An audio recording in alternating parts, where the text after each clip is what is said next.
Yes, so hello guys, good evening, and first of all, so happy Holi to everyone.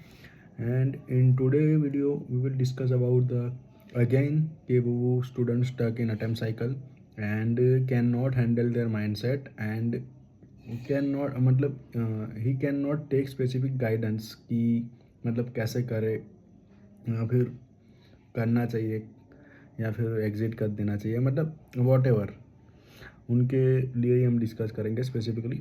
Actually होता तो क्या है कि पढ़ते तो सब लोग हैं क्योंकि जिनके 145 पे भी वो फेल होता है उसने भी पढ़ा है, 200 पे मतलब सॉरी 150 पे जो पास होता है उसने भी पढ़ा है।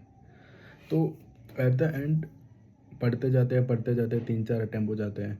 तो उसके बाद स्पेसिफिकली क्या होता है कि डाउट आने लगता है कि क्या करें। और ज़्यादा डाउट किसको आता है और ज़्यादा डिप्रेशन टेंशन वो उसको होती है कि जिसको कैसे भी करके सीए करना है। जिसको नहीं करना मतलब 2-3 अटेम्प्ट के लिए मतलब वो तो छोड़ ही देने वाला है कि मतलब अंदर से एक नहीं है, तो फिर उसके लिए तो अपन कुछ बोल नहीं सकते। बट हाँ, जिसको करना होता है तो वो बेचारा टेंशन में आ जाता है कि कैसे करना चाहिए या फिर कैसे आगे बढ़ना चाहिए एट्सेट्रा एट्सेट्रा, मतलब बहुत सारे डाउट आते हैं। तो अपन इस वीडियो में बात करेंगे कि अपन को अपन का माइंड सेट कैसे स्ट्रॉन्ग कर सकते हैं और कैसे ऐसी बिलीव बना सकते हैं कि जिससे हम आगे बढ़ पाए और अपन का अटेम्प्ट क्लियर कर पाए। क्योंकि एट द एंड जितनी स्टडी मैटर करती है ना, इतनी बिलीफ और माइंडसेट भी मैटर करता है। तो मेरे भी 3 अटैम्प्ट लगे थे एक ग्रुप क्लियर करने में। तो मेरा क्या था कि मेरा फर्स्ट अटैम्प्ट में 120 मार्क्स थे टू बी हॉनेस्ट, सेकंड में थे 132, फिर थर्ड में 112 थे ओनली। तो ग्राफ नीचे था, ऊपर आया, नीचे आया, तो मतलब वो मेरे लिए बहुत डिफ़िकल्ट हो गया था। तो भी फिर फोर्थ अटैम्प्ट में मेरा हो गया था क्लियर। तो फिर हम उसके बारे में ही बात करेंगे कि मैंने कैसे अपना माइंडसेट मैनेज किया था कि वो किसी को मतलब जो भी ऐसे 2-3 अटैम्प्ट हो चुके हैं और वो गिव अप मारने का सोच रहे हैं तो उनके लिए ये एडवाइस काम कर जाए। तो फिर मैंने सबसे ज़्यादा तो 3 बुक रेफ़र की थी क्योंकि ज़्यादा अपन का व्हील पावर है ना ऐसा ही नहीं बढ़ता। मतलब अपन बैठ रहेंगे, रील स्क्रॉल करेंगे, इंस्टाग्राम स्क्रॉल करेंगे तो उससे तो कुछ नहीं होता टू बी हॉनेस्ट। वो ठीक है, खाली थोड़ी देर को अपन टेम्पररी खाली मोटिवेशन देता है, दैट्स ऑल, बाकी तो उससे कुछ नहीं होता। तो मैंने 3 बुक रेफ़र की थी। तो मैं तो सजेस्ट करूँगा कि वो सबको मस्ट पढ़नी चाहिए। बाकी जो 3 बुक में से अच्छी अच्छी बातें हैं वो मैंने निकाली है कि जो भी मतलब वो अटेम्प्ट की साइकिल में फंस चुके हैं तो उनको वो चीज़ हेल्पफुल होगी, तो वो अकॉर्डिंग वो लोग इम्प्लीमेंट कर सकते हैं उसका। सो फर्स्ट है कि द फाइनल अटेम्प्ट। तो ये बुक भी बहुत मतलब बेस्ट बुक है, मैं तो बोलूँगा। हर जो मतलब जो सीए स्टूडेंट को तो ये बुक पढ़नी ही चाहिए। जो अटेम्प्ट के लूप में फंस चुका है उसके लिए तो मतलब मोस्ट प्रिफरेबल है ये बुक, मतलब बहुत प्रैक्टिकली बनाई हुई है। तो आई सजेस्ट कि ये बुक तो सबको पढ़नी ही चाहिए। तो अब इसमें स्पेसिफिकली बहुत सारी बातें ऐसी है इसमें तो, बट मैंने 2 बातें मुझे बहुत इसमें अच्छी लगी जो मैं यहाँ शेयर करना चाहूँगा। तो फर्स्ट तो है एक प्रोसेस विजुअलाइजेशन। मतलब बहुत लोग मैनिफेस्ट में बिलीव करते हैं।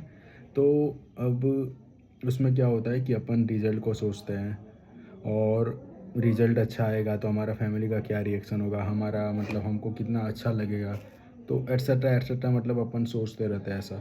बट इसमें क्या होता है कि फर्स्ट टाइम में ठीक है, बट 2-3 अटेम्प्ट हो जाता है ना, तो वो रिज़ल्ट का अपन को नहीं रहता कि मतलब वो मैनिफेस्ट नहीं कर पाते हम कि यार रिज़ल्ट मतलब पॉजिटिव आ जाए। क्योंकि 2-3 अटेम्प्ट में अपन ने क्या देखा होता है, रिज़ल्ट मतलब वो आईसीआई की वेबसाइट ओपन की, रोल नंबर डाला और मतलब वो WRO नंबर डाला, अनसक्सेसफुल, दूसरी बार अनसक्सेसफुल, तीसरी बार अनसक्सेसफुल।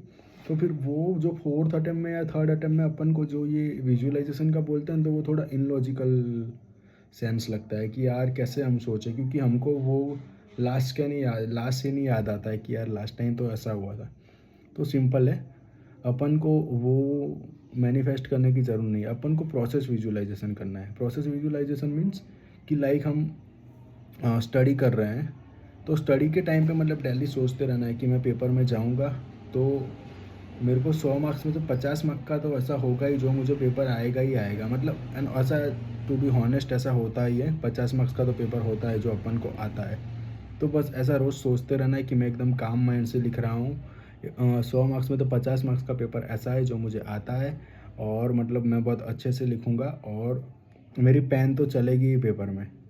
तो ये ऐसे टाइप की प्रोसेस विजुअलाइजेशन करनी है। उससे क्या होता है कि अपन एग्ज़ाम में जब बैठते हैं ना, तो ये सब चीज़ें इट्स अ रियली वर्क। मतलब आपको ऐसा 50 मार्क्स का तो मिल ही जाएगा और आप लिखने लगोगे, और मतलब अब आपने वो भी सोचा होगा ना कि भाई आपको सब आएगा, तो आपका माइंड ऑटोमेटिकली चलता जाएगा।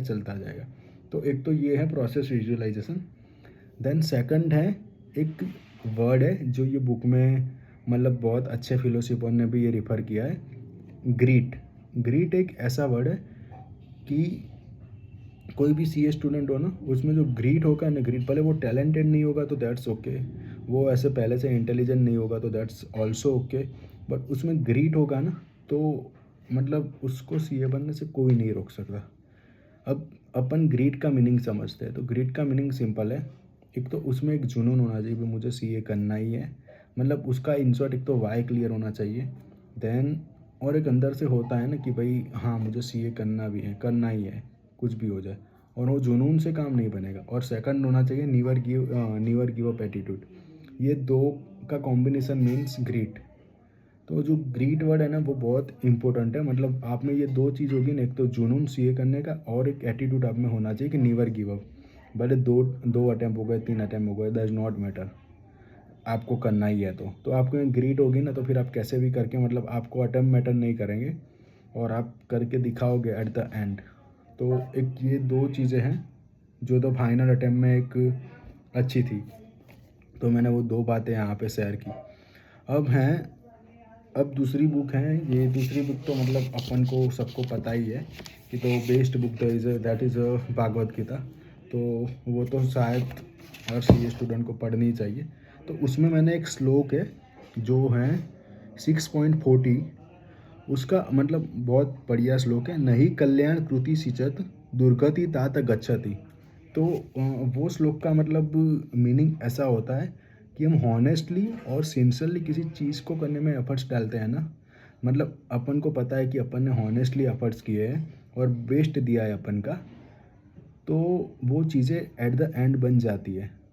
मतलब हम सिंपल लैंग्वेज में बोले तो अपन ने एवरी अटैम्प मतलब 2-3 अटैम्प्ट दिए, मस्त एफर्ट्स मारा है, और हर हर अटैम्प्ट में इम्प्रूवमेंट करते जाते रहे, तो एट द एंड 4th या 5th अटैम्प्ट में जो अटैम्प्ट में लिखा होगा ना, तो वो अटैम्प्ट में हो ही जाता है। मतलब अपन मेहनत करते हो तो एंड में हो जाता है, ऐसा गीता के 6.40 श्लोक में कहा है। तो वो बहुत बढ़िया श्लोक है। मतलब वो ऐसा एक, आपने सुना होगा, वो जाकिर खान ने भी बोला है कि मेहनत करते हैं तो मिल जाता है, तो फिर मेहनत करनी चाहिए, एट द एंड मिल जाता है, एक ये माइंड में रखना चाहिए।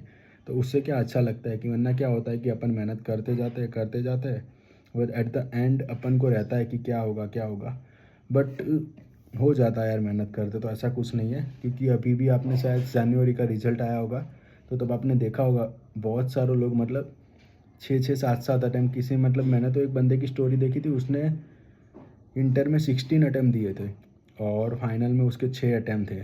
तो एट द एंड उसने कर दिखाया, क्योंकि उसमें वो वाला ग्रीड था कि भाई नीवर गिव अप एटीट्यूड था, और एक जुनून था कि भाई हाँ मुझे सीए करना ही है। तो एट द एंड उसने कर लिया। तो ये गीता का एक वो कर्मा वाला तो है ही, वो तो सबको पता ही होगा, तू कर्म करता जा फल की चिंता मत कर। तो एक ये भी है। तो मेहनत करते रहो, एट द एंड रिजल्ट तो आपको मिल ही जाएगा, थोड़ा लेट होगा, इट कैन मतलब take the time, but at the end मिल जाता है। मतलब बिलीव इन दैट, ट्रस्ट में हो जाता है वो। तो एक तो वो बिलीव करना। फिर एक बुक है ये राज सामानी, दैट्स अ बेस्ट, मतलब वो दैट्स माई फेवरेट। तो उसकी एक बुक है बिल्ड डू नॉट टॉक, वो बहुत बढ़िया बुक है, वो भी मैं सजेस्ट करूँगा। उसमें एक लाइन उसने बहुत बढ़िया कही है, being uncomfortable is only way to achieve the goal. Like मतलब अपन को क्या होता है कि चलो दिन में 3-4 घंटा पढ़ लिया, फिर स्क्रॉल कर लिया, बाहर चले गए दोस्त के साथ, मतलब एंजॉय कर लिया, फैमिली में मतलब सो गए, तो वो सब अपन को कंफर्टेबल लगता है, अपन को कंफर्ट देता है। और कंफर्टेबल सिचुएशन हमें कभी आगे नहीं लाएगी। तो मतलब अपन को अपने आप को अनकंफर्टेबल फील तो करवाना पड़ेगा। लाइक 10-12 घंटे अपन पढ़ते हैं, फिर एट द एंड ऐसा लगता है कि यार हमने बहुत मतलब पढ़ाई तो हो गई और कुछ हुआ नहीं, मतलब एक अनकंफर्टेबल फीलिंग आती है उससे। तो बस वो फीलिंग से ही मतलब बात बनती है, वरना तो एक कंफर्ट जोन में रहेंगे ना कि अपन को इतना ही करना है। लाइक ये सब्जेक्ट अपन को आता है तो फिर ये सब्जेक्ट पे अच्छे से फोकस करते, और वो सब्जेक्ट नहीं आता तो उस पर इतना नहीं फोकस करते। नहीं, क्योंकि आपके लिए अनकंफर्ट जोन वो ही है कि जो सब्जेक्ट आपको नहीं आता। तो मैंने अभी बोला कि जो सक्सेसफुल मतलब एट द एंड अपन को सक्सेसफुल होना है, तो उसके लिए एक ही रास्ता है कि अनकंफर्टेबल जितनी मतलब लाइफ में जो भी होगा, कि लाइक मैंने आगे बोला कि स्क्रॉल करोगे वो सब अच्छा लगेगा टेम्पररी, नो डाउट। मतलब मैं भी करता था, मैं तो बहुत स्क्रॉल करता था, रील्स देखता था, मैसेज चैट सब करता था, मतलब बहुत कुछ करता था। वो मुझे अच्छा लगता था, मतलब मज़ा आता था एकदम। और 2-3 घंटे पढ़ता था। तो वो मैंने किया था एक आधा टाइम में, तो रिज़ल्ट भी मेरा नेगेटिव आया। फिर क्या किया कि मतलब फिर इंस्टा ही मैंने बंद कर दिया। तो उसके बाद मतलब थोड़ा पहले अनकंफर्टेबल लगता है, थोड़ी सिचुएशन चेंज होती है, वो होने दो, उससे कुछ फ़र्क नहीं पड़ता। अपन को 2-3 दिन लगते हैं, बट सेटल हो जाता है। तो बस वो कंफर्ट जोन में से बाहर आना ज़रूरी है। देन वो तो है ही कि अनकंफर्टेबल सिचुएशन से हम डील करेंगे, तो एट द एंड रिज़ल्ट तो मिलने ही वाला है। तो दैट्स ऑल। और तो अब क्या ही बोले कि अभी तो रिज़ल्ट फाइनल का तो आ चुका है, अब इंटर का भी आएगा। तो all the best and thank you.